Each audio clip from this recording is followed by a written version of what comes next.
Hey, all you mutant goons from beyond, we're back with an all new episode. And that's right, we're back in February, the shortest time of the month. And I'm here with my esteemed colleague, co host, and cohort, Aid. Say hey to the mutant goons from beyond, Aid. Hello, Mutant Goons from Beyond. Happy February. This is our Patreon Picks month. Yay. Oh, yeah. So, see if you donate or, join our Patreon and give us monumentary, I can't even spoken. But if you give us monetary gains, we will serve your every whim. We are, all listening. So Creepshow is one of the ones that's on this list here, and surprisingly, I thought Jake or them would have picked Creepshow, but we've never done Creepshow at all. Surprisingly, Well, it's funny because I didn't check. So I'm really hoping that we've never done Creepshow. This was Kevin's pick, by the way. And he had a few good ones that I would love to have done, but the other ones that he had picked, I think we had already done. And for those of you who don't know, I always talk about Kevin, but I just love Kevin. He posts the coolest shit on Instagram. He's a lot of fun, and he's always been such a loyal Patreon member. So, Kevin, this one's for you. yeah, there you go, Kevin. And you picked a good one too, because I couldn't think of a movie that I didn't have to do much research on because I watched this movie ass backwards, upside down, front, side. I watch. In fact, funny thing is, have you've seen Creepshow before, Aid, right? Before this, right?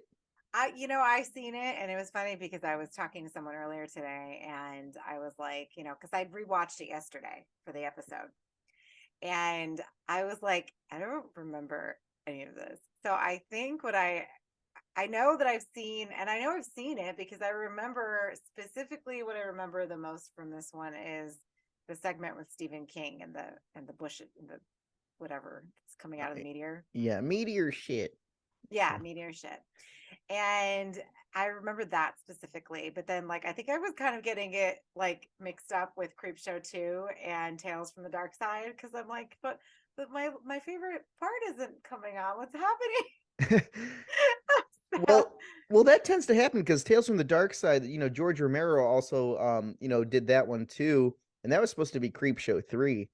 But for those of you longtime listeners, you all know that Creepshow 2 is one of my favorite movies of all time. Like fuck, I saw that movie when I was too young and it traumatized me. I'm still afraid of lake water because of that. But but we're not talking about Creepshow 2. We're talking about Creepshow Uno. And so yeah, this movie of all things, again, another one. This is not one I rented from the library. This is one I rented, or actually, my grandma, she recorded this off of for you Joe Bob Briggs people. She recorded this off TNT Monster Vision.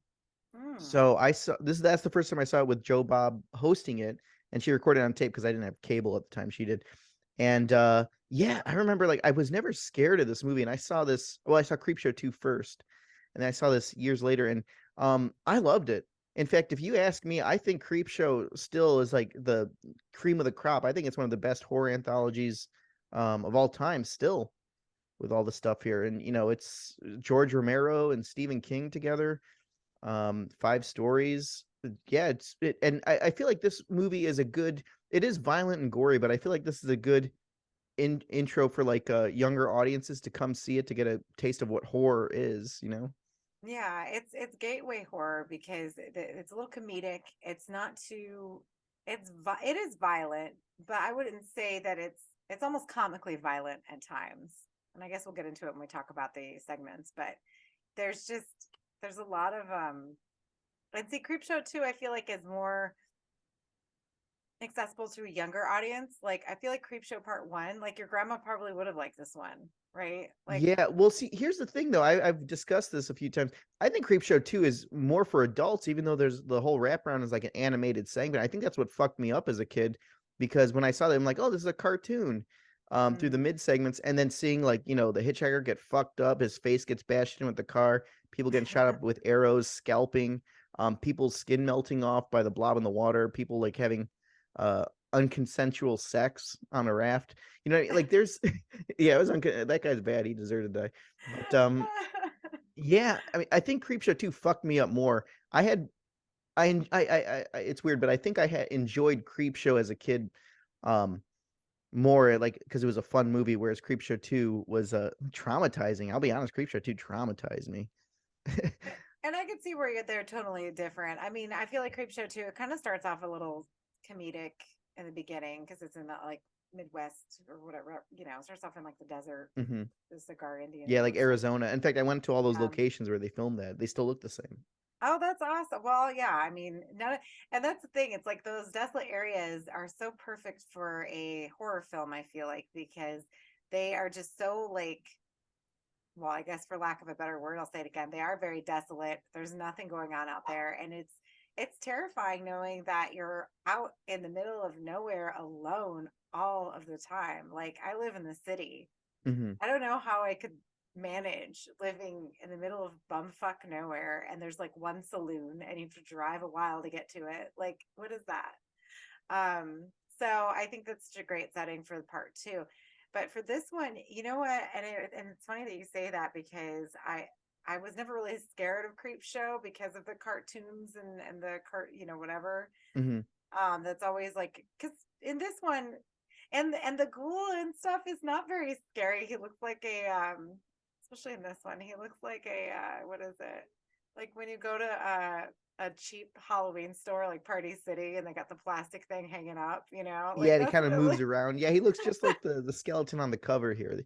Yeah, Um, he doesn't talk though, but I think that's what it was. I think the dad was a scarier than the. In fact, the dad was Tom uh Atkins. yeah. I didn't recognize it for the longest time without the mustache. I'm like, this guy's a Oh, dick. Wait, I'm like, wait a minute. No, that's Tom Atkins. He's cool. So, total dick in this movie. Like it's amazing. Like the names that they have, all of these famous people in this movie, and Tom Atkins is probably one of the scariest characters, and he's not even in it very long. And it was between that and then, of course, the segment with what is it? What's it called? Something to Tide You Over with Leslie mhm. Nielsen and Ted Danson, and it's like I didn't like that it was bothering me so badly. Like it when he put him in the hole and everything, I couldn't take it. Then you're watching the wife on the TV Uh-huh. and you see the tide coming in. And I just that was bothering me so badly. And I don't remember as a kid ever being really scared of that one because I don't think I understood what was happening. But now as an adult, I'm like, oh my God. Like Yeah, it was like this weird love triangle, but yeah, have you ever tried that as a kid when you go to like the beach and they're like, "Let's bury you from the neck down." Have you ever tried that at the beach? yeah, but you're always like laying down, right? And then they put the sand over you while you're Hmm. laying down, and then you can just get back up again. But like he dug a hole straight down and just stuck him in there. And I just, oh my God, what a horrible way to die. And so I don't know how you wanted to do this with this one. Did you want to go over like the statistics? Then we could just go through each of the segments one by Yeah, one. we could do the statistics here. So Okay. yeah, with the statistics here, basically what we got here was, Creepshow kind of came out in 1982, and it was a box office hit. Like, I'm surprised the sequel didn't come out earlier than that. But yeah, basically it's an homage to the 1950s Tales from the Crypt comic books. Mm. So, if you like those, well, Stephen King and George Romero, they're boomers, so they grew up with that. But yeah, so this was definitely something that, like I said, one of the top tier anthologies of the time. But yeah, so you got Adriana Barbeau, Fritz Weaver, who I always thought Fritz Weaver was the doctor from what is it? Reanimator? Reanimator. I always thought it. Yeah, that's not him. I thought that was No, him. it's someone else. See, I thought the same thing. So I'm like, man, don't hire this guy for any university work because he's always fucking things up. So, yeah, you got Hal Holbrook, which Hal Holbrook's son was in Creepshow too. So funny enough, there it is. And then Ed Harris too, before he almost drowned in the abyss. He got his head crushed under a tombstone in this Hmm. movie. Yeah, Um, great dance moves as well. Love that. Love well, yeah, I was gonna say you've married a great hog, Henry. that. You've married a great hog. The rich bastards. Uh, but yeah, no, this movie's got a lot of big stars in it from like the 50s and stuff too. So, they really knew what they were doing here. And the five stories here, um, now when I'm gonna keep putting comparison to Creepshow too because I prefer three stories. And you said you remembered what was it? Lonesome Death of Jordy Verrill. That's the one with Stephen King, and that was my least favorite one, actually, believe it or not. But Yeah. basically, yeah, the stabtistics here, you got Stephen King in the movie too. It's just the whole thing, and the movie runs about 2 hours, and with the five stories here, none of them overstay their welcome. I think the crate, I love the crate, but it's 40 fucking minutes. It's like Yeah. Yeah. Well, I guess we can we'll get into yeah. Let's just get into them then, right? Why I was not? gonna say, yeah, because it's so destroying. And for those of people out there who have never seen Creepshow, I think it's a horror essential. I think you should sit your ass down, fan your nuts, and wax your carrot because Creepshow is the number one on there. And Well, looks like we got a. All right, so here's Jordy Verrill himself, Mikey, just joined us now on the show. Say hey, Mikey, Hi, to the Mutant everybody. Goons. Hi, Mutant Goons for Beyond. Sorry I'm late. I didn't want to come. oh. Just He- kidding. I'm here. Oh. I had a very shitty past hour, and I was like, you know what? Fuck it. I'm going on the podcast. Oh, well, good. Okay. So Jordy Farrell just Yeah, just Jordy joined. Verrill. So yeah, all right, Mikey. Well, yeah, we were just getting into the meat and potatoes, actually the stabtistics. So yeah, we were going into the Creepshow and Creepshow Dos here. But for those of you who don't know, Creepshow is kind of hard to find on streaming. You got to pay for it, or Yeah, I paid stream. for it. You paid for it, yeah. Get the Blu-ray. Support this movie on Blu-ray because I feel like, well, I mean, honestly, like for the longest time, I was like one of those people that's like, oh, Creepshow's the greatest. Creepshow's the greatest. Now they have 3 seasons of a TV show that Greg Hmm. Nicotero Ooh, directs. Um, yes. The first two are amazing. The last one's shit. But season also, three. lucky for me, yeah, the I haven't most seen recent it. one. Oh, it's Oh, terrible. The first two are so good. And the third one, how do you say shits the bed? Caca. Um, But luckily, I was reorganizing my library yesterday and I realized that I have Creepshow on DVD. So, not on Blu ray, but I have the DVD version. So, Well, there you what did go. I See. miss? What did I miss? Oh no, we oh, were just going over the stabtistics here, but now I was just saying I think Creepshow is one of the best anthology movies, and compared to all of them. And then Creepshow 2 for me. That's my personal favorite one. But then next, I think Tales from the Hood. That's another one that I love a lot too. yeah. Tales from the Hood is Tales good. from the Hood, And definitely on the best list. yeah, and we were saying earlier, I prefer my preference is Tales from the Dark Side, honestly. And my favorite segment being the one where he's married to that demon thing.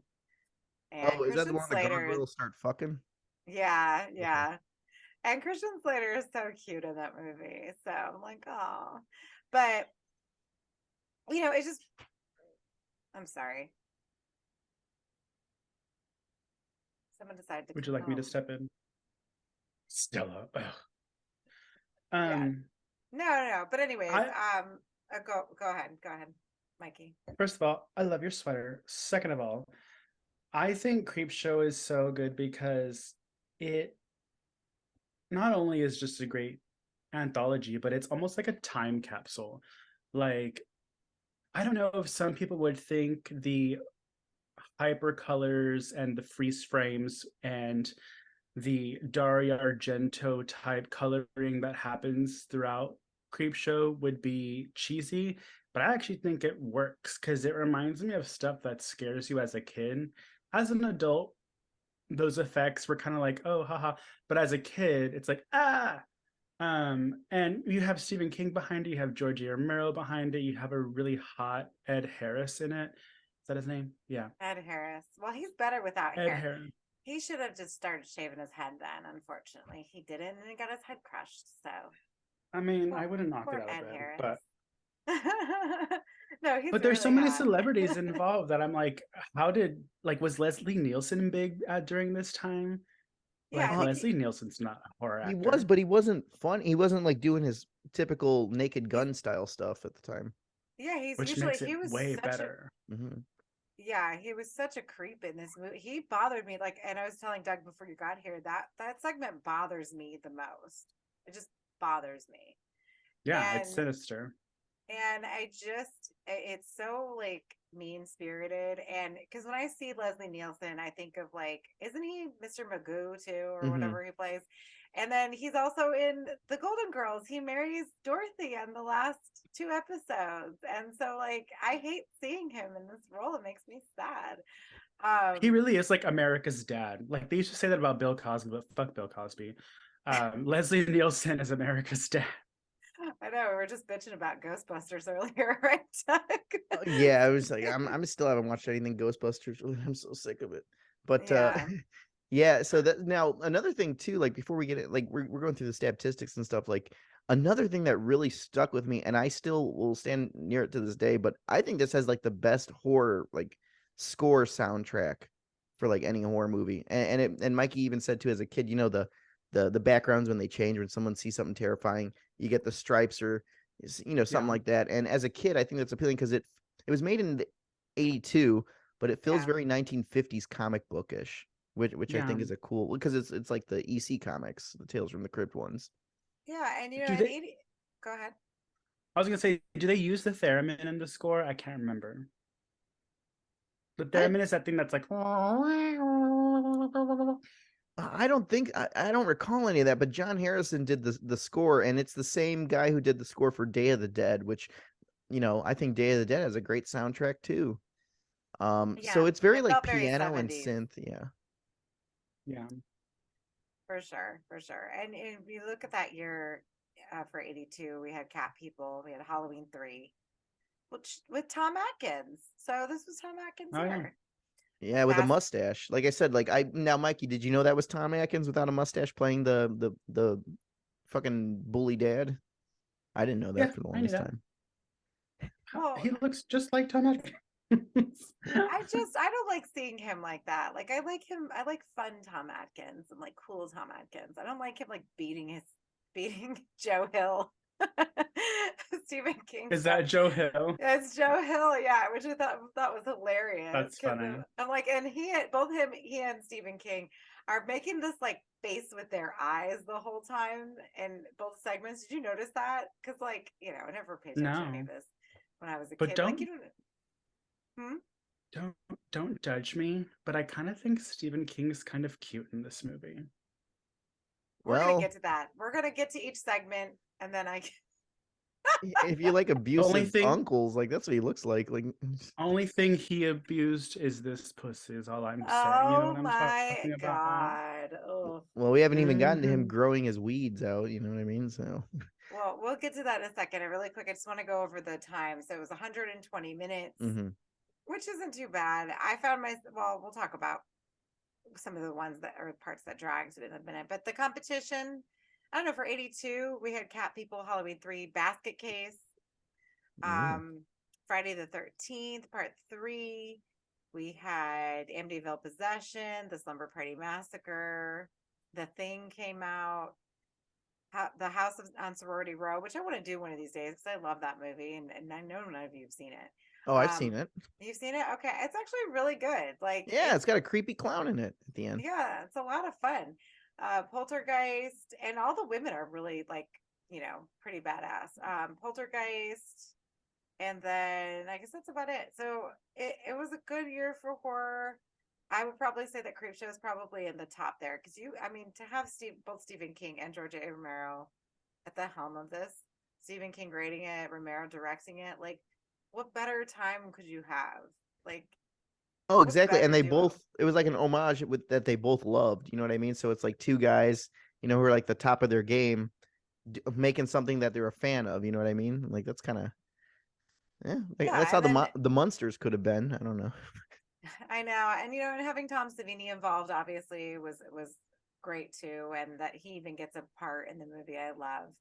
And because I was just actually reading something about or watching because we find Tom Savini's book in Amoebas? Was that his book that we found? I think it was like $80 or It was something, like wasn't it? Yeah. yeah, so we put it right back. It's like, well, it was good to look at. Was Yeah. it signed or something? No, I don't Yeah. know, but we all like huddled around it and looked at it for a little bit, and then we put it back. It was like a big ass book. It was like the Necronomicon. I'm like, fuck, this didn't kill someone. I know, and it was heavy and it was hardcover. Yeah. So plus I had all these pictures. But I was watching something because I follow him on Instagram, and he was saying that while he loves to do effects, he loves acting. And so one of the reasons that he loves working with Rodriguez, Robert Rodriguez and whatever is that he gets to actually act in his films.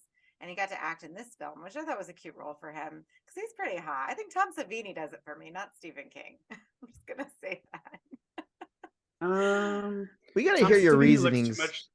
on why you Tom think Stephen Savini King's looks- hot in here. Oh, God. I mean, oof. But what does Tom Savini look like? I'm sorry. I know he's not up to Mikey He standards. looks like my Theo. That's why I can't look at him like that. Yeah, I guess he does. Oh Well, my Tom God. Savini plays the creep in Creepshow too, so there you go. There you go. So, I know that he says that he'd prefer to be an actor and he'd rather be an actor. And so, I think it's pretty cool that he gets to do these things because it's nice seeing him. Like, it's nice knowing that he's doing the effects. He's also really good at being in the film as well. So that's a lot of fun. But Yeah. yes. And then another little tidbits of trivia. So obviously, one of the things that stood out to me the most before we move on to the other parts is that the cockroaches, they said that they spent the most money. They spent about 250,000, or no, they needed 250,000 cockroaches, and they were like 50 cents a piece. So do the Damn. math. I don't know. They said that was the most do expensive the math. thing. I could have just went down to El Monte, got a garbage bag full of stuff, and got them it for free. So Go Well, I outside wonder and go. if, like, is it a Wrangler? Like, do they get them back, or is it like, no, you pay 50 cents because they're gone after they're gone? Well, yeah, and that's what I was thinking. Because I'm like, I'm watching the movie, and I'm like, they're real. Like those are real bugs, and he's stepping in and squishing them and shit. And I'm like, oh my God, was this like? Did PETA get involved? Like, what happened? I don't think does PETA care It was about roaches. 82. Yeah, I was gonna say I don't think they did, They but oh, there we go. But I'd be okay. Would you want to be there? Say you were on set working for Creepshow, and you were there for that segment with the cockroaches. Would you want to be on set that day? No. Oh yeah, I no. love bugs. I would rather be with the bees in Candyman than be with the cockroaches in this movie. That's all I'm gonna say. Oh man, but yeah, People people were is going sexually home. attracted to bees. Oh well, I mean, hey, they sting. That's an orgasm in itself. Oh my God, no! Because bees. She's all about that cross pollination. Kinky douches. No, I Mikey's love. in a mood today, ladies and I gentlemen. am. I told you, she's had it, y'all. She's had it. I really like bugs. Cockroaches are probably my least favorite bug, but I don't hate them. I think the grossest thing I've ever seen is apparently like cockroaches, their chitin, which is their skin, can be sharp and it can like slice your hand open if you like grab a roach the wrong way. But it's like a specific type of roach. But I like spiders. I like praying mantisae, everything. Well, Put it on me. I'm not grabbing no roaches. I'm squishing it with my damn shoe. Like, and then of course, if you're in Florida, the palmetto bugs, they fly. So you got flying roaches around the fucking house. I can't do it. So okay, because now we We have to have get flying roaches here too, but they're called cholas. Go ahead. Or you could Yeah, smoke the well. roaches here. So It's a chola on an airplane. Doug. Okay. Douglas. But yeah, so and then another one that I thought was fun was that the Rice Krispies were used as maggots in the corpse's eyes in Father's Day. So it was Rice Krispies. Wasn't that fun? Yeah. No wonder then- it looked yummy. Yeah, I mean, there's a lot of fun things with this, but I think most of us know a lot of the trivia with this one. So, and then of course, apparently, today I learned that Tom Savini's favorite effect or thing that he made was Fluffy. So we'll get into that when we get to that segment. So, Doug, do you want to go ahead and start us off with the first one, which is the wraparound story, and then? yeah, so it starts off with a pumpkin in the window, signifying that this takes place around Halloween, and we go Yeah, into which we all forget. Yeah, because this is a fucking Halloween movie. There you go. And yeah, so it's your typical boomer dad saying all that crap. I don't want you reading this stupid piece of shit again. If I ever catch you with a worthless piece of shit like this again, you're gonna be grounded for a week, buddy boy. Tuck in. See how many times I've seen this fucking movie? I can recite it. But yeah, so he slaps the shit out of Stephen King's son, his son, in the movie. He's like, at least this comic isn't as bad as the ones you keep under your underwear. Those sex books. So Yeah, dad's reading Mhm. porn, and he's slapping the shit out of his son for reading Creepshow. So basically, they go downstairs, and yeah, Tom Atkins is like, that's why God made fathers, babe. That's why God made fathers." And the Yeah. son's just kind of really pissed. He took his fucking Creepshow comic and threw it out in the dumpster. And then we get this creep. He's basically a skeleton. What did you say? The Spirit Halloween skeleton. Yeah, like he's so cheap looking. And I think that's intentional, right? Like, I don't know. It's just really stupid. Like, he just comes up in the window and he's like, Yeah. Well, I see, thought it was a great effect. I thought it was great too. I mean, it. I guess he kind of scared me as a kid when he like peered through the window. But what I love is the transitions in this movie. And like I said, you get John Harrison's score, which is probably the best horror movie score ever, and it turns into a cartoon. So you get the creep, kind of floating out, opening up the trash can, and it's the Creep Show comic. And then you get the credits, and the first segment leads us into uh, "Fa- Father's Day. Father's Day. Yeah. Yeah. And then this one, and so we have this is the one with Ed Harris, Carrie Nye, Vivica Lindfors. And this one is just so odd to me. So Doug, go ahead and tell everybody. Yeah, so this is the bourgeois. This is what CEOs and rich bastards are doing in their home. While you're working your 8-hour shifts at work for these bastards. But so okay, so we're at a rich person's house, and Ed Harris married into the family of the aristocrat family, and they're all sitting around smoking cigarettes, like, "Pass those scones, dear. You're such a hog. You married a I great know. hog, Henry." They're talking like that. And they're talking about their great aunt Bedelia, who's like the head honcho of the family, with some of the most inheritance. And they're telling the story. It's like, "Oh, it's Father's Day, and she's gonna come visit, and that's why you guys are here." But she's here on the dot. But she goes out to the gravesite, which is oddly in the backyard of the estate that they're at. So I guess they Which could is have a. that's normal though. I think a lot of wealthy families have their own burial plots, like Do they? I thought you had a. especially Well, they're rich. I get, because you got to get city permits and paperwork and stuff. well, I think with old houses, like I even in the South, that's normal, right, Mikey? Like you'll see like these big estates, and they'll have old headstones in the Yeah, back because they buried grandma and Mima back there, you know. yeah. I think there's probably some sort of grandfather if it's the property's so old and they did it before you needed they had regulations. I'm sure you could still do it, but Yeah, I'd do my own. I'd be like, bury me in the backyard. Don't be putting me nowhere where strangers are. yeah, and, Um, and then when they go to fix up your septic tank, they find Grandpa buried in there. you know what this segment reminds me of with like, I know they're not on an island, but it's very much like, remember that movie Frogs? Yeah, Where all that's the what it rich reminded me people of are on the too. island. Mm, Frogs is Yeah, another I great have the one. same vibes. Yeah, and And then and the like, isn't Dementia 13 about a bunch of rich people on an island also? it is, but I don't remember them being rich bastards like they are in this movie and Frogs. But Frogs, That it was a was long time ago, I thought. well, Frogs was okay. like deep South racist old man. He's like in the wheelchair, like, "Nah, you damn frogs aren't doing anything, boy. Get your ass out there." Um, Frogs is I a think there's great movie. So, there's a difference between backwoods I, and like these as the bourgeoisie, as Doug was saying. Which I loved the niece's outfit, by the way. I was like, oh, that outfit is so the cute. hog. I could wear that. The hog. I could wear that. She's not a hog. She's skinny as a rail. Like she just I know stuffs that's her the face. funniest part. I know. It's like you'd think that the family was like part Hispanic when the mom was like, "You hog," and she's like super skinny. It's just because she ate a, what was she eating? she was eating She's eating the Was it scones. scones. a That's the scone? scone. The Um, scone. but also, what a great name of Bedelia. Why is that name not more popular? I love that name. I don't know. As soon as Bedelia. you hear Bedelia, I just think of like Amelia Bedelia, or I think of rich old hag. That's kind of what it is. Like she kind of was like she is in this movie. Perfect. she's all drunk as shit with the Jim Beam.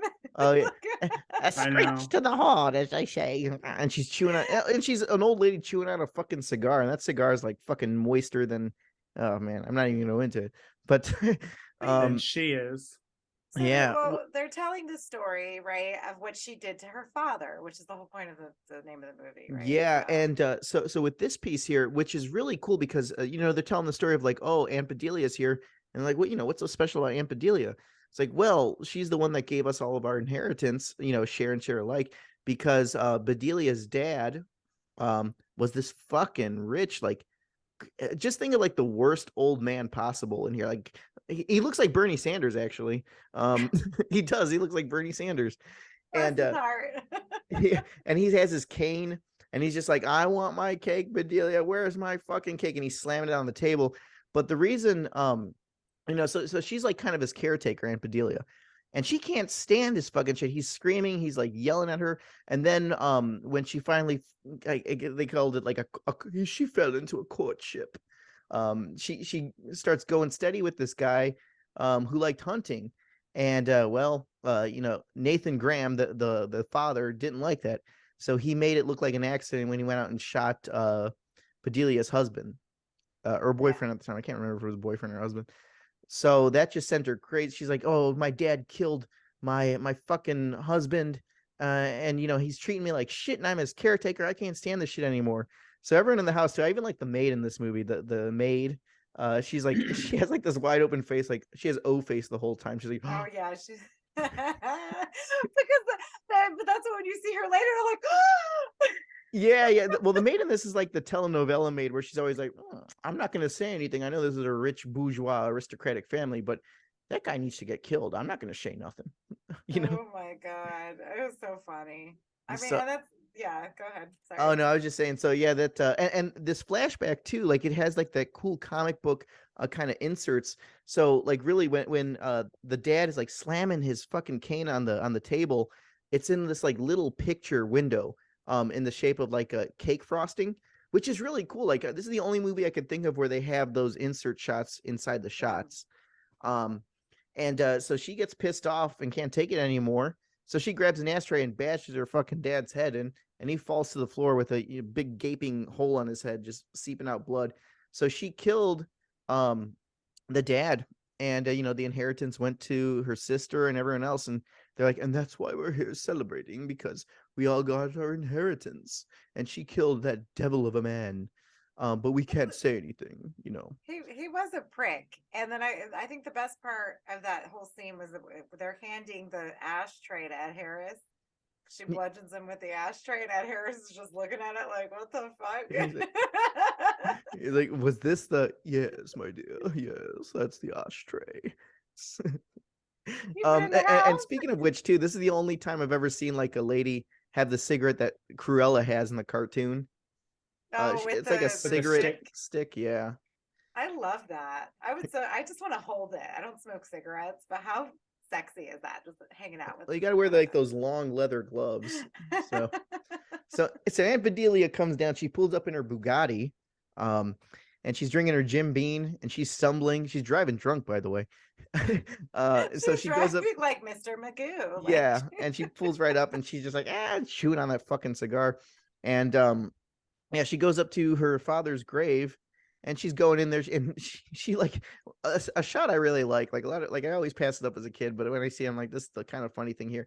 She's like hearing noises from the grave. It's like she's reliving, the memories of how loud her dad used to scream at her and all that. And so she doesn't have flowers with her, but she goes up to like this dead flower on the thing. She just yanks it off the pottery plant, and she just like sticks it in. She's like, well, happy Father's Day, you fucking asshole. So she's sitting there drinking her Jim Beam, and she's there for like hours, and then all of a sudden she spills her Jim Beam into the grave, and which Jim Beam's a strong thing because it resurrects the dead, apparently. And yeah, lo and behold, we get Nathan Grantham. He comes back from the grave, and he's all rotty. He looks like a meaty, chunky skeleton. Yeah, he's behind me. Yeah, he's behind you. So yeah, that freaked me out as a kid too. That's like the first time like a jump scare got to me, because like the music's somber and she's like kind of mumbling, and then the hand comes out up into frame, and it's like a loud, like piercing, like kind of the score goes wild, and then he comes out, and then he just kind of strangles her, which for me, I'm like, we could have done something a little more than just strangling, right? But no, that's the initial thing. So he comes out of the grave, but he's not just a regular zombie. He talks. He's like, I want my cake, Bedelia. Where's my Father's Day cake? He still wants his cake, which I think is hilarious. She must make good cake. Yeah, so that's something that when I saw this as a kid, when I showed my brother and my sister this too, we would repeat lines. We're like, I want my cake. You know what I mean? It's fucking good. We remember it. Like in Creepshow 2, we still say that to this day. If we drive each other, say, thanks for the ride, lady. So yeah, Creepshow had some memorable lines in there. And I want my cake. It's Father's Day. That's a memorable line here. So yeah, Ed Harris goes out to Snoop and he's like, where's fucking Aunt Bedelia? I want to talk to her and I want her to spill the cheese, man. What's going on with this family? So he goes outside, he lights a cigarette, and he sees the Jim Beam bottle in the grave. He's like, well, his family may be rich, but I'm not going to let Jim Beam go to waste. So I'm going to drink some of this here. And then he falls into the open grave where he finds Bedelia is dead. And she's like, why is this grave open? And then all of a sudden, zombie dad kind of comes out. And I guess he has like telepathy because he can Yeah. move things. So Yeah, I thought he was pushing it. I thought no, he he was was like pushing far it. away.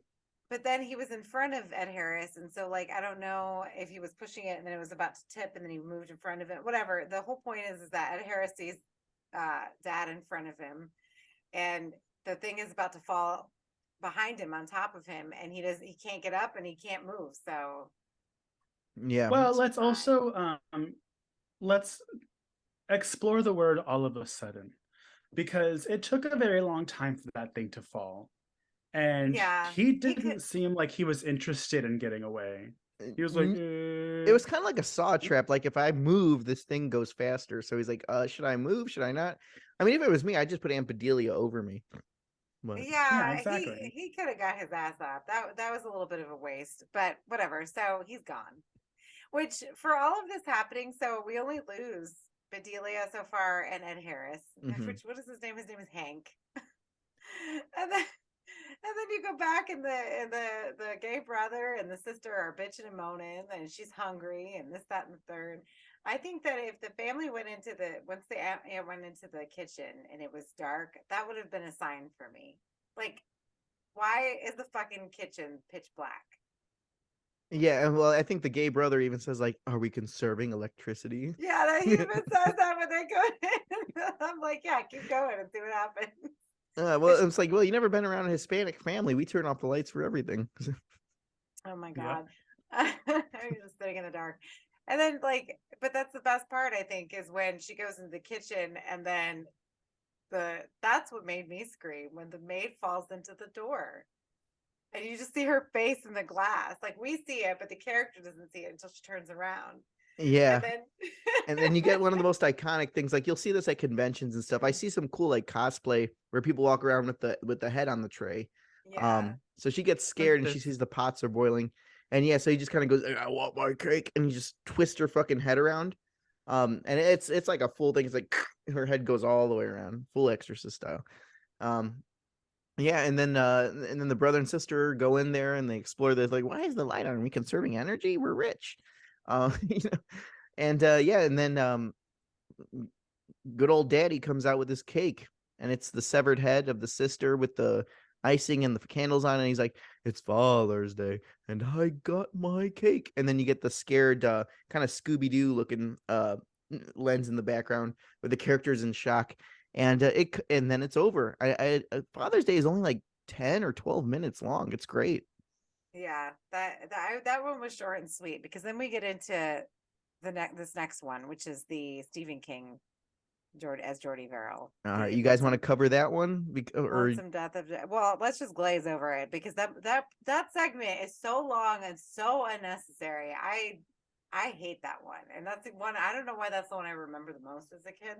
Well, see, here's the thing. Like, I like it, but I just feel like, and that's why I prefer Creepshow 2 over Creepshow 1 because I feel like this is the one that kind of for me drags a little bit. I mean, it's not necessarily scary or gory or anything, um, but it's Stephen King being a goof, and somehow Mikey finds him attractive. Like, I'm like, he looks like Redneck Rampage. Like, I really don't know.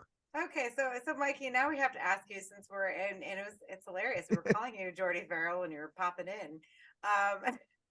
What about Stephen King here in his overalls and his full haircut is attractive to you? I would like to know. I don't know. He's just, he looks like he has that thingy thing, that slingy sling. You know what I'm saying? Like the blue eyes, the black bushy eyebrows, the overalls. Like, it's just like, okay, pretend that you're driving down a country road and your car breaks down and you're like, oh my God, what am I supposed to do here? And he just walks out of the cornfields like with a monkey wrench and it's like, don't you worry, pretty little darling. Here I am, like anal fissures soon coming. You know what I'm saying? So The beginning of that's just nineties what I was porno. thinking. So it's like It's actually my fan fiction. that could be a good porno. It's like getting fucked by Lenny from Of Mice and Men. So. Oh my Oh my God, God. Doug. Doug. That's what he reminded me of. Like I was expecting Stephen King to go, yeah, Otay. Yeah, I Well, just see, the thing is, Lenny has disabilities. Stephen King just plays a bumbling idiot. Um, yeah, I don't and know. I can't describe. no, go ahead. I was gonna say I can't describe. I just thought, there was something charming about him. I actually, when I first saw it a couple of years ago, I kept thinking, I was like, is that Stephen King? No, that's not Stephen King. Is that Stephen King? Because he actually did like a good job playing that idiot. Like, and you don't really think of Stephen King as an actor. Like he always has like little cameos here and there, but it Well, is what it is. It kind of oh, go ahead. no, I was gonna say you just sparked some synapses in my brain because I just realized I'm like, if you think Maximum Overdrive is crazy, Stephen King said like, oh, Cocaine directed that movie. Just imagine, I imagine Stephen King looking or and acting the way he was in Jordy Verrill was how he was directing Maximum Overdrive. It's like, oh, yeah, yeah, do it. Oh, Yeah, you lunkhead, that's not gonna work. I could just imagine that. that's funny. It's probably true. Well, he had a lot of issues with substance abuse. So, Yeah, Doug, way to make fun of him for it. yeah, well, He's better now. He's I'm living in just a kidding. spooky house. he's fine now. I mean, he seems fine. He survived this long and he's still doing interviews, so he's fine. He's still Yeah, writing I'm sure books. he's fine. He, Yeah, he's off the but sauce. this one is the longest one. I don't think it's terrible. I actually don't think any of them are terrible, but I just, it is long. I thought the effects in it were really great. Like, the boils he's getting that turn into whatever it is. But Yeah. it's a little unnecessarily long. They could have cut it and it would have been better. Yeah, you can see this overtaking him and then at the end it's very dark. Like it's supposed to be he's a bumbling idiot. It's supposed to be funny and kooky and then at the end he shoots himself. And then it's Yeah. like I'm like, okay. And then the only thing that was kind of creepy about it was that when it pans out and shows you that this whatever's growing out of the meteor is taking over the world at this point. So Yeah, it's the like a meteor was Yeah. it was like weeds. So he was like growing weeds yeah. in his veins and stuff. I mean, I guess I think it could have been even more disturbing if you seen like the weeds growing into his fingers because it just looks like peat moss all over him. You know what I mean? Yeah, it just looks like you could just take it off. Like, what's the problem? So I just, I think it was the weakest one. It was the most boring one. Every time it would like flash pan to him imagining taking it to the college or talking to his dad, I'm just like, my eyes are glazing over. I'm like, when will this end? It just wasn't my favorite because the other ones have so much more going on. And I Mhm. think it's really hard when you have a segment like this where it's just one character, essentially one character. There's one other character you see, but The dog. it's Bingo O'Malley as Jordy's father and the doctor at the same time. So like it's the same person playing the same two other characters, I suppose, right? And it's just Yeah, I this one kind of Yeah. reminded me of not in sense of like tone, but Evil Dead 2. Like the first 40 minutes is just Ash in the cabin by himself, going crazy, just getting and fucked then up. yeah, and I hate that part because it's like it just goes on and on. Like, okay, couple minutes, fine. But why are we here so long? When is the end? Why do we have to sit with it for? It's Oh, I'm like not complaining about Evil Dead 2. I know you're not complaining about Evil Dead 2, but I complain about that part. That's just why that one is not my favorite. But I know Does my this one favorite. come off to y'all as like a vanity project? Yeah, Like it is the maybe. longest because it is Stephen King?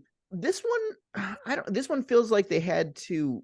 They're like, oh, you know what? We should make this 2 hours, so we just need to think of something real quick, and that would Yeah. explain Stephen King as one Like person. So we don't have any more actors, so I yeah. guess So I don't know if you could see like for you video viewers, but yeah, Stephen King's on this side right here. So like I Yeah. said, it's not like this segment isn't gory. It's not. I mean, I guess the one thing I always wanted to try it, I did try it one time actually, was the way he mixes orange juice and vodka. He Oh, just pours it in there and he just put it in sits. the pitcher and he's mixing it up with the bottle. I go, oh, I've been there. So I don't know. No. So we need to move on from that one. So if you've not seen Creepshow and this, when you see this, don't judge the rest of the film on that one alone. I'm kind of glad it came at the beginning, because if I had ended on that shit, I would have turned it off. So that was Mm. that. I'm sorry, Stephen King. I'm so sorry. Anyways, Yeah. so the Fan of the next show, Stephen King, we apologize. I know, I know. I still love you. So, anyways, the next one, something to tide you over, Doug. We were talking about that a little bit earlier. So, if you want to start us off with that. Yeah, so something to tide you over. This one, I think this one's the most mature out of the five stories here, to be honest. Because this one it's like a and this is like a telenovela if you think about it. But anyway, It is. it's a love triangle, really. That's what it is. So, And it is the most, I agree with you. It is the most mature. I totally agree about that. yeah, because as a kid, I'm just like, there's a lot of talking. And when I was a kid, this was my least favorite one. And it was because of I didn't really understand what was going on through the dialogue and stuff. But yeah, so you get Leslie Nielsen, and then I guess his worker was with basically they were cheating, and so he gets the girlfriend of the guy and puts her in the sand because he's another rich guy. So you notice the theme with this here, besides Stephen King one, we're all rich bastards. So there's people Evil with rich money. men. Yeah, evil Yeah. rich people with nothing better to do but be nefarious. But yeah, so he buries the wife out in the sand, neck deep. So there's a little fun thing for you. And the tide's coming in. So he's like, oh, I'm gonna bury them neck deep, and they're gonna drown in the water. And this is my own private island, so I can do what the fuck I want. And then he makes Ted Danson, it is, right? Like, I'm starting to draw blanks. Yeah. Yeah, he takes Ted Yeah, it's Danson Ted out. Danson. And he's like, hey, there she is. She's on the TV. Look, she's drowning right now. The tide's coming in. We better go save her. And Leslie Nielsen's scary in this. Like, Oh, he's so Yeah. scary. he's an asshole. And I'm just like, man, that's a good actor because he can be, an evil dick. He's not even funny in this at all. No. But yeah, so he ends up taking Ted Danson out to the beach, and he's like, all right, he's like, where is she? Where is she? He's like, well, you'll see her. And he has like a TV in his car, and he basically tells him to dig his own grave. So they go to the beach, they dig downwards, not sideways, but down, and they go neck deep into the sand, and the tide's coming in, and he puts the TV right next to her so they could watch each other drown, which is fucking that's some Jigsaw style stuff. To me, Yeah, you I know what I think mean? it's funny that you said that. I think it's funny that you said that this was the one you were bored with as a kid. But I feel like as adults, it's probably the most effective one because we know how fucked up it is, and we know like claustrophobia, and we know Mhm. like that drowning is not an easy way to go out. And I don't know, it's just to me, I can definitely see kids not really caring about this one, like, oh, whatever. But like as adults, when we have experience, we're like, that one's actually really fucked up. Yeah, you're being Yeah. held at gunpoint, no one around you, no one to hear you scream, and you're like you're tight. That's terrifying, actually. Yeah, that's horrifying. I didn't pick that up as a kid. And he Yeah. even says, remember, he tells him, he's like, no, he's like, you're not burying me. I'd rather you shoot me. And I would rather be shot. Like, if you're going to kill me, just shoot Yeah. me. Like, I don't want to die like that. Like, I couldn't. And it just bothered me. I was getting at that. In fact, when I was watching it yesterday, and I remember being bored by this one and I never really paid attention to it. Watching it yesterday was bothering me so badly. I had to go on the Wikipedia page and find out what happens because I'm like, I'm fucking freaking out. Like, what is happening? And I hate seeing Leslie Nielsen like that, And so I mean, that just shows you what a great actor he is. And how Oh cute. yeah. Okay, if we're gonna talk about hot, Ted Danson is hot in this one. Yeah, if you Oh, like He like is. 1980s hairy chest, rich guy look. So, I like Yeah, a we do. hairy chest. but he has no muscle bound. That's the thing. It's like those skinny guys that are just hair. It's like, yeah, Well, I'm doing cocaine. I have a white car. the male physique, the ideal male physique back then was not to be bulked up. It was very No. like, just average kind of fit guy. Well, very 80s, but yeah, they probably were doing a lot of coke. Doug, who are you Yeah, to judge? I Yeah, am not Doug. judging. Did this take place in Miami, by the way? They never said Florida. No, I think that well, you know, I don't know where they filmed that segment, but it looks more like California, in my opinion. Maybe Like your Fort Lauderdale or something. your side of the country, not mine. So Obviously, it was in the Texas Gulf. yeah, because if 'Cause it we're was the in only people. Florida, oh no, go ahead. Because only we have wackadoodles like that in Texas. If it was in Florida, he would have gotten eaten by an alligator before he got drowned. Yeah, but if he was, yeah, there wouldn't have been. There's, I don't know. It's just, it's weird. Like, I don't know if you've ever been to Florida, Doug, but when you guys ever come, I'll take you to our beaches, and we have nice beaches on one side of the state, and then we have trash on the other. So it's I'm not excited for like, both of them. Yeah, no, I'm definitely gonna come in yeah, April. But we went to Key West. I mean, does that count as Florida? yeah, well, That's The more tropical Cuba, I part felt. of So. Florida.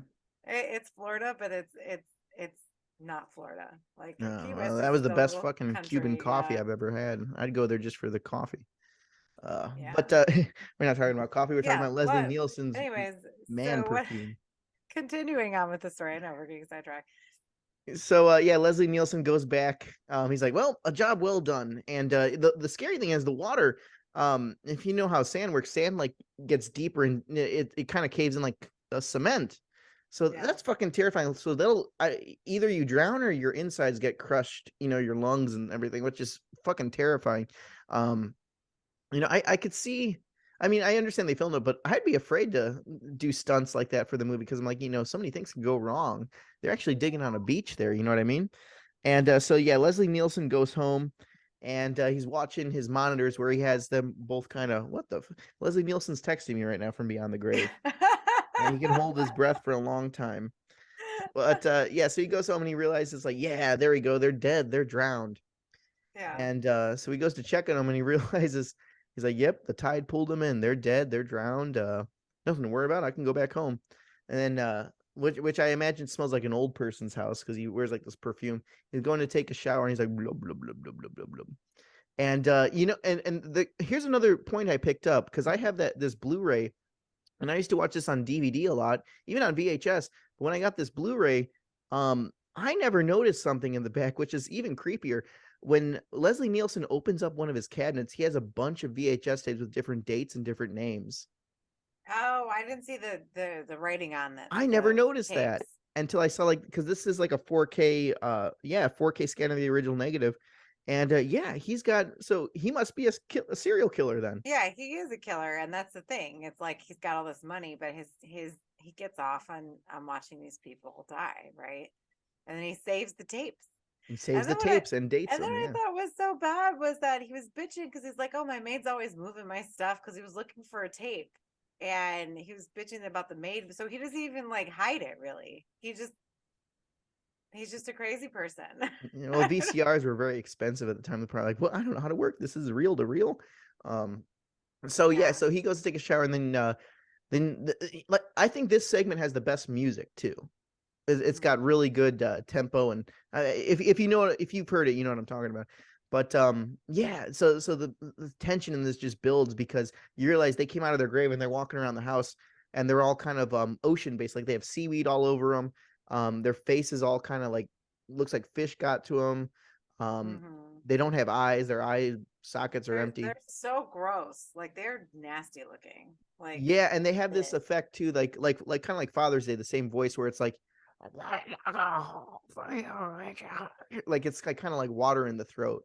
Yeah. Which always freaked me out as a kid, like the voices in this. Um, yeah, And yeah. then So when they're they, getting shot in the head, that's such a good effect. yeah, they're getting shot in the head, and it's like it pours out black blood. Pours out, and then it's still. I mean, obviously they had to do that shot separately, but then like when they're still walking forward and it's still going, like it's still oozing, which I thought was so fun. Like, how Yeah, cool is it's great, that? and they're wet the whole time, and like they're messing up that carpet. That'd be the person like, "Stop! Take your shoes off. This is the Franchi carpet." So I know you hear them squishing around and shit, which I thought was so good. It was scary, and I'm glad this happened. Like, yeah, so this is one where you actually root for the monsters. You're like, okay, mhm. well, you're just getting revenge on this serial killer, basically. Um, yeah, so they end up scaring him. So the thing is, they don't kill him. Actually, they just kind of. I think they're ghosts. Like that's what I always said. I thought they were ghosts, and they got to his conscience, and he let himself out to the water. Because at the end of the segment, he's shooting them, and then he shuts the door, and they appear right behind him. So they're Yeah. ghosts. They're not zombies or anything in this. And he gets so freaked out, and then the last shot is he's like, "I can hold my breath for a long time," and Leslie Nielsen's in the sand, neck deep, and the water is coming in to show that he's gonna, drown. So I think that they never existed. I think that was just him being so guilt ridden that he went to go Yeah. bury himself in the sand. I don't know. That's what I thought. But I mean, who knows? Because you could tell that he was jumpy, and it's interesting that you say that. I don't know why we're dissecting this one so much, but it's interesting you say that because even when he's going to the beach to look for Ted Danson and everybody, like he's talking to himself. Oh well, the water must have taken him away. You could tell he's getting nervous. Like he acts so pompous and so self assured for so much of the film, but there are times where you see him breaking, and so that makes a lot of sense. Like I could totally see that. So yeah. So that one, yeah, definitely. I think this one's the most adult of the stories. yeah. Because the next segment I love. Even as a kid, I loved it. And it's the longest one too. I think that, yeah, the crate is 40 minutes. So after that one ends, we go into fluffy territory, which is the crate. And to be honest, I know I said like Creepshow didn't scare me, but this one scared me. Like, because in our old house in Ohio, we had even at our school too, we had stairways where the stairway was locked off that you can go under. Mm-hmm. And after we saw Creepshow, we thought the crate was underneath the stairwell. So we were always afraid to go underneath the stairs here. Of course, nowadays it's just the cupboard under the stairs, and that's where Harry Potter sleeps. So it's totally fine. Yeah, well, I much prefer Fluffy, to be honest. Like Harry Potter. Oh. Yeah, Well, so this one with Adrienne Barbeau. Oh my God, what a fucking bitch she is in this Oh movie. yeah, Adrienne I love Barbeau. her. She's I love she's her the so biggest much Karen in this. before Karen was a thing. Oh, what are you doing? Just tell it to call you Billy. Ah, you big baby. You can't do anything without me. Shit for brains. Barnyard pig friends. Henry, I told the guys in the monkey suit to bring the car around, and like everybody's getting so pissed off. And you know what? There was one part, and I don't know if this is on your Blu-ray, Doug, but I was watching it on Prime yesterday. She was clearly, when she was talking shit to those other women, she was called some other woman a cunt. And the other two women, Yeah, it's in there. Yeah, she calls her a cunt. the other two women are like, "Oh, I can't do this," and they walk away. Well, you can hear like the cheesemate old ladies going like, "He brought his wife again." Like Why everyone do just we keep inviting her? like, just call me Billy. Everyone does. Just call me Billy. I know. And then she's coming, right? And it's like, oh my God. But I just loved her so much. Well, here's the dynamic. Even when I was younger, I always thought, like, why would he be married to her? Like, was she like this before you guys got married? Like, what the fuck? Like, but and that's my issue. I think he's a little fucked up because that whole things he concocts later. But anyways, there was one thing. Oh, what I wanted to finish about that other story about the cunt is that it gets dubbed on the Prime version. So you can clearly see her face or her lips saying cunt, but they replace it with like fat woman or something. Like it's completely dubbed over. I'm like, why can't she say cunt? Like, what's the problem? well, cunt was a strong word back then. I guess so. I mean, it's lost its luster recently, but because we say cunt all the time now. I say cunt all the time. Yeah, I know. Oh my God, people hate it, but whatever. I don't give a shit. I have one. I should be able to say it. So anyway. Well, I'm thinking, Aid, like if we ever get to do if we ever go for like horror nights or like you do like a dress up thing, like a slasher's like costume thing, you should go as Billy, as Billy, Adriana just call Barbeau. me Billy. Well, and that's the thing is like I basically like because if you give me too much drink, I'm just yelling all the time anyways. I'm like, oh my God, is that my future? And like Dan's just imagining shooting me in the head. It's me. Oh, I think that's the funniest thing. And she has like pearl necklaces that are like, it looks like she's gonna have neck problems in the future with those pearl necklaces. Oh my God. And then when she gets home and she's drinking milk, and then she's like reading the note and she's drinking milk, and then she's pouring the whiskey in the milk. I go, what the fuck is going on? Oh, I love she's like the typical cheeseman neighbor. She's like, yes, indeed, Henry. Yes, indeed. Oh no. So basically this one starts off, it's at a university, and Yeah, so you get who did I say, like Hal Holbrook. I couldn't remember his name for a second. But yeah, Hal Holbrook is married to Adriana Barbeau. And Adriana Barbeau, she's not like, she doesn't look like she looks in like Escape from New York. If you remember like how she looked in that, like busty and hot. This one she looks like Marge Simpson's sisters. So Yeah, she's got that perm, and I obviously she's deliberately made to not look. I mean, I think she still looks pretty, but and that's how good of an actress she is, because not just the outfit, but the way her voice is, because she doesn't sound like that for real. Like, well, there, like if you watch this one, there's so many, like that's what I love about this, because the crate is long, but you can watch it over and over. And just for Adriana Barbeau's performance, like there's shots in here that where she doesn't say anything, but her facial expression, like when she's driving to the university and then she's like laughing, and then all of a sudden the car like flashes her lights behind her, and she's just like, mhm. she doesn't make those facial remarks here. I don't know. What did you think, Mikey? Did you like Adriana Barbeau in the crate as her Karen Feingold self? I don't know who Adriana Barbeau is, but Adrienne Barbeau did a really good job. Um, Talking about but Aid. I know she uh, spells it the same way. So fun story. I don't mean to cut you off, but like when I met Jason Patrick, Dan was like, "We'll spell your name for him," and Jason Patrick starts spelling. He's like, "Let me guess, Adrienne." I go, "See, he can spell Adrian," because I'm yes. thinking of Adrienne Barbeau. Anyways, continue. Sorry. No, it was really good. It's the longest one, right? Yeah, it's like Yeah. 40 minutes. Yeah, it's funny that it takes up like it's basically a movie in itself. Um, but it's good. I really like that she makes an appearance in one of the Creepshow episodes in season one. Actually, I think she's in the first episode. So I thought that was kind of cool because she's in the first Creepshow. She's in episode one of Is she Creepshow. playing the same character? No, No? she Oh. plays funny enough, she plays a radio DJ like she does in The Fog. Yeah. Mm. And she's But still her, married to John Carpenter at this point, right? In 1982. So they're still married and at yeah, this in point. Creepshow, yeah, but not in. I thought you were talking No, about, and I was like, no. no, not the new Creep Show. The 82 Creep Show. Yeah, I don't know. Do y'all guys like this one better, or do you like um Well, I wish you were here because I love her character. Like, she's such a bitch, but I love her so much. Like, she's the oh best. She's better than Fluffy, in my opinion. Yeah, I was gonna yeah. say I forget the mom. I'm like, let's skip she's the monster. Let's get right back to her. she's the real monster. She really is. And then but my thing is, it's like, okay, who's the real monster? Because her husband, the entire time, like, just divorce her. Yeah, she's a cunt. Well, get rid of her. Why are you? And clearly it's not sex that's keeping him, because she's like, you haven't got it up in years. Oh my God, the things that she says, I go, Out, oh out in my public too. God. In front of people, two people. Oh my God. I just can't. She's always so drunk. I love it. Well, that's why I love it. Like it's perfect cheese, man. Like she's like, oh God, Henry, what now? And so in his mind, like he imagines just blowing a hole in her head, and people just kind of look at him and they're like, they all start clapping and they're like, what a shot. Perfect headshot. Wow. So everyone hates fucking Wilma. Yeah, Wilma. I'm like, oh God, call me Billy. Yeah. And then you get Fritz Weaver, like I said, the guy I always thought was in Reanimator. I still think that's the guy for me. Well, he's kind of playing a weird kind of, well, no, I guess it's not really creepy, but he's like hitting on his students. He's like, hey, meet me after the thing. We'll go have some fun later. Yeah, yeah. And so that's what Hal Holbrook, but that's why I think they're both kind of creeps. Like they're both creeps. Like what the fuck was that whole story he concocted just to get her to go out there? Like Yeah, okay, yeah, that's another, this story's dark.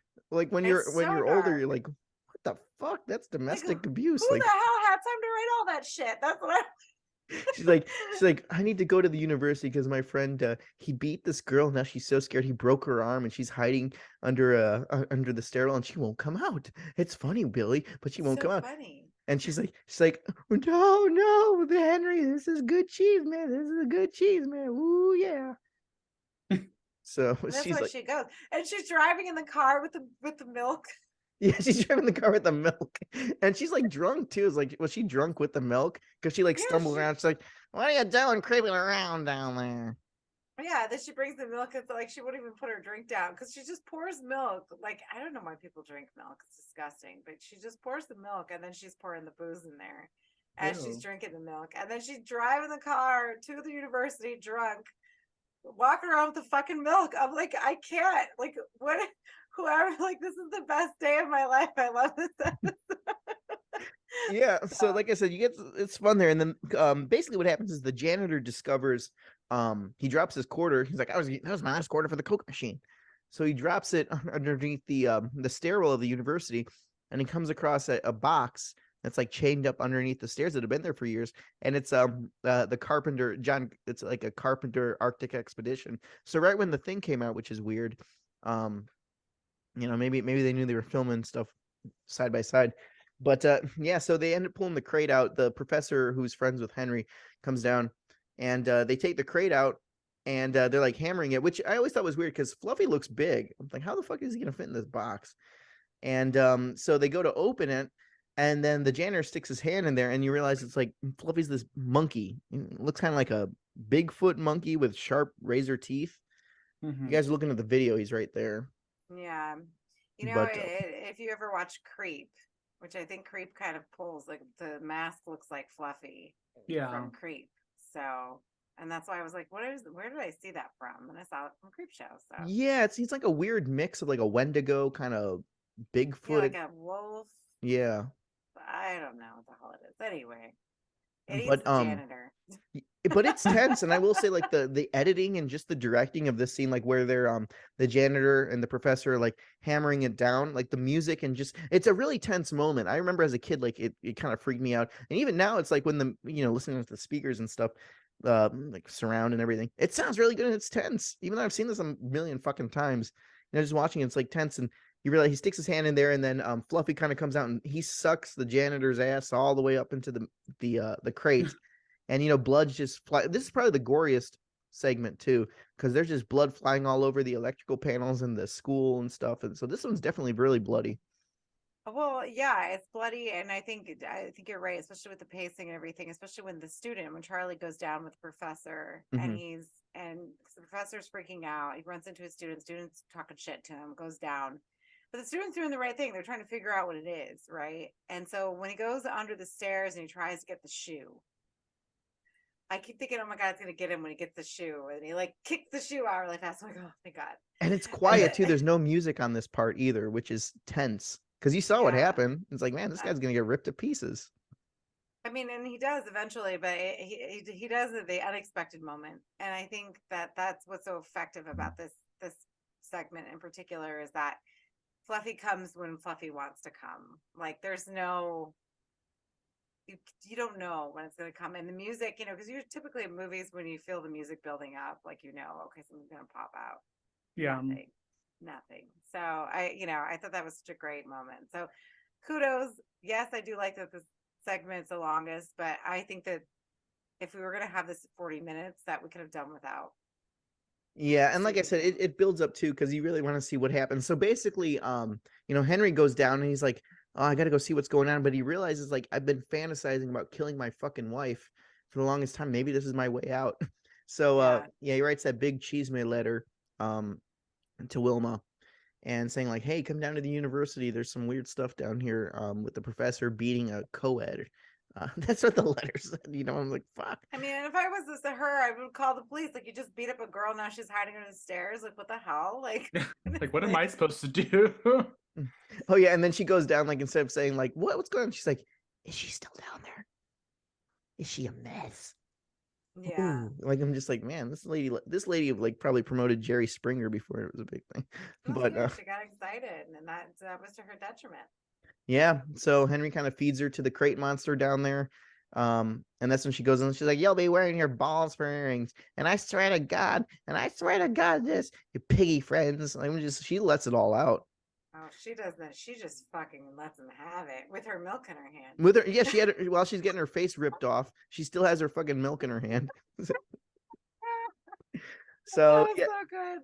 And then the professor basically seals up Fluffy back into the crate and dumps him into a ravine. And that's the end of that episode. And then the last one, this is actually my favorite one. It's my favorite too, the cockroach one. The cockroach one. Yeah, this one's short, sweet, and to the point. And you get the fucking Upson Pratt.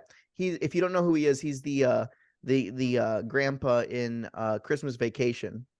The one that's like, I need to eat. I need to get my pills. What are you doing? This was an ugly tree anyway. So Yeah, he's in a lot of things, but he's so good. Like, and literally, this is my favorite one. Like, it's just the way he's talking on the phone to everybody's talking to. So fucking good. The writing in this segment is amazing. I don't even like. Anyway, sorry. and Go this ahead. is one too where it's just like kind of like a one man show. Um, It is, but see the difference between this one versus the Stephen King one. Like this one is so much more entertaining than the other one, and I don't know what it is. I think I mean you must be right. They must have just thrown the other one in there at the last minute. yeah. I Well, don't know. what about you, Mikey? Did you like they're creeping up on you? Kind of.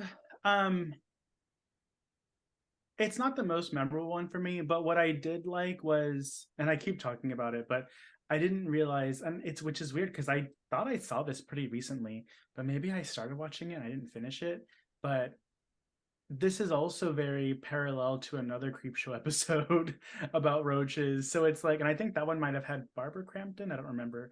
But it's funny that there's a lot of pulling from the show to from the movie to the shows.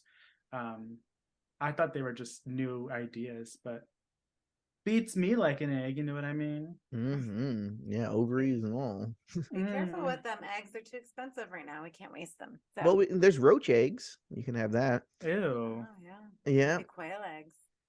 Ugh.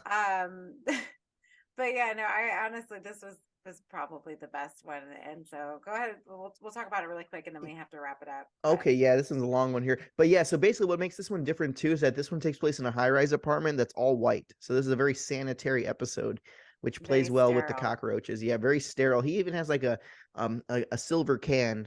Basically Ups and Prez, he's this big CEO and he's a germaphobe. He wears like the white gloves and yeah, I'm like, you're fucking home. Why would you be wearing like a lab suit? And yeah, so he's a racist too and calls people like every name in the book. But he's like, if I ran this town, my power company wouldn't go down like this. And he's just talking to himself, and then he gets a phone call from like a crying wife of a from a coworker. Oh, he went to Disneyland. He's like one of his workers went to Disneyland and he fired him It on the was spot for that. yeah. It wasn't the thing. So he's pissed off because the whole thing starts at the beginning. He sees one roach, right, and he kills the roach. Then he is pissed off because the superintendent of the building is out of town. So he was like, if he doesn't call me back within the hour, he's gone. Like he's gonna have the man fired. And so like that's the kind of influence he has. So then the other guy, George, calls him and George is trying to tell him about work and he keeps talking about this fucking cockroach. And he keeps telling like I think it's such a good dynamic. Every time George says something about work, the old man starts talking about, oh, the cockroach. Oh, I'm gonna fire the superintendent and he's gonna of the building, he's gonna get gone, he's gonna do this, he's gonna do that. And he's just worried about the roach. Like he's listening to George. And then George finally tells him, oh, so and so shot himself. And that's the wife calls, right? Yeah, the wife calls him, and then you get some story there. So all these characters like over the phone or through like a speaker system, so you never really see them. And so like he basically one thing leads to another. He's like kind of smiling. He's like, "Oh, George Katzenmeyer killed himself. Good, I'm glad." And she's like, "How many men have you killed? The ones stupid ones, the ones that stick out their necks and hand me the knives." And he's an uncaring piece of shit asshole. And he was like, Mrs. Castemeyer, Mrs. Castemeyer. That's my favorite part. I was laughing so hard. Oh, and he looks like Bernie Sanders too. Mrs. Castemeyer, may I ask who gave you my personal number so I can fire them? And she's like, I got it from my husband's Rolodex, you asshole. He's like, well, can't fire him, can I? So yeah, basically it just kind of goes from there. Like the roaches keep popping up in his cereal, roaches pop up in the blender, roaches come out of the sink, and then he goes into like his airtight room. He's like, you bastards can't get me in here. I'll kill all of you. We'll creep up on you. And then he pulls the sheet from his bed, and it's a bunch of roaches come out, and then you get this cool little roach. I call it roach screen. These Yeah. cartoon roaches like cover his face, and it's like the shock look. And then in the end of the episode, he's laying there, and all the place is perfectly clean, and The roaches are all gone, which I they're thought all was so gone, and then you just interesting. see he's laying down in his bed, and his chest starts convulsing, and then a really cool Savini effect where the roaches just bust out of his thing like they're pushed out through a vacuum, and they come out of his heart and his chest, his nose. They start pulling out of his forehead, and it's a really Oh, that was nasty good. effect Like too. right out. Yeah. It's like they're coming Yeah. out of a wax dummy. Hmm. You know, but it's really cool. And this one has a lot of roaches, and they're all real too. And that's the end of that segment. And then you get the Savini part where was Savini plays a garbage man, and he just picks up the Creepshow cover because like, you read these things, oh, these X-ray glasses, they're no good.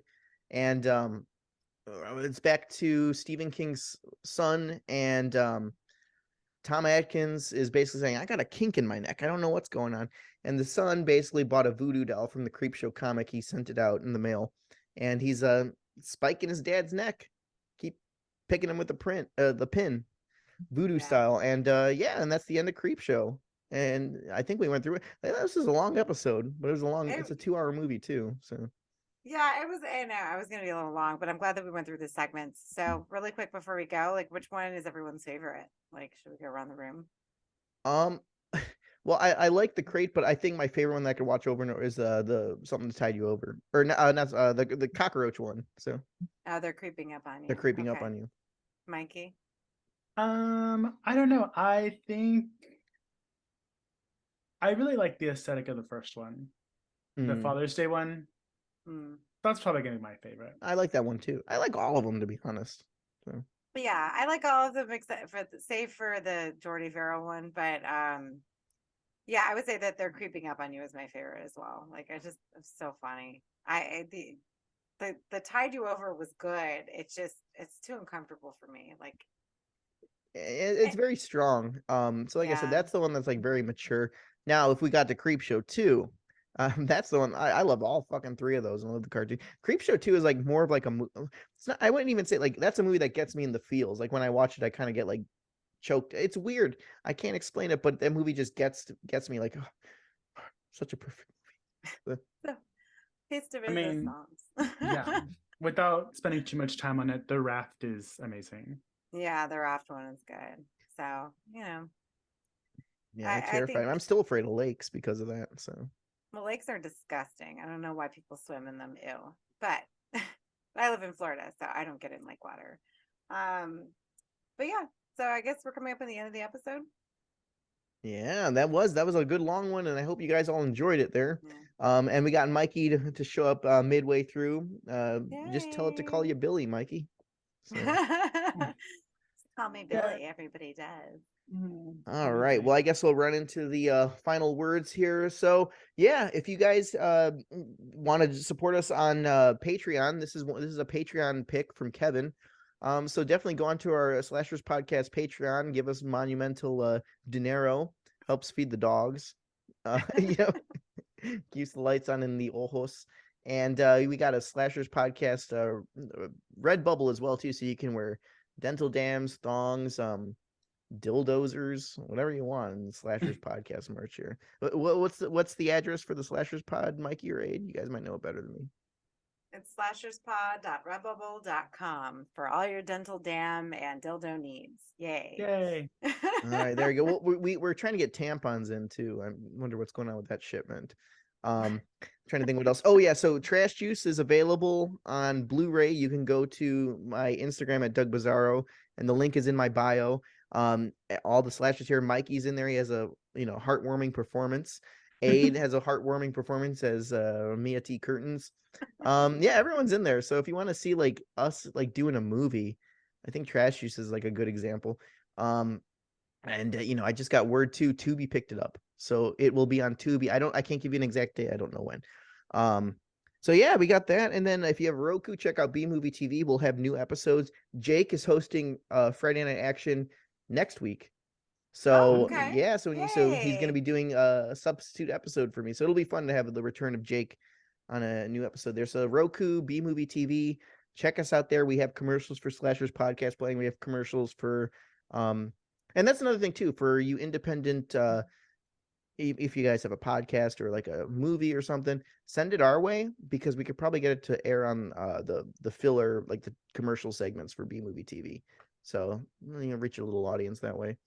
Mhm. Anything else you guys have? No, I think that's No. it. All right. Well, that being said, we also got a cool little thing coming soon from Mikey. Mikey's working on a script. Oh, So, it's not just me, Douglas. oh yeah, it's Don't all be of us. coy. Well, it's coming sooner than Bill Clinton, let me tell you. Oh my God. Okay. Doug, take us home, please. All right. Well, without that being said, guys, goodbye and good die. Bye. Bye. Bye.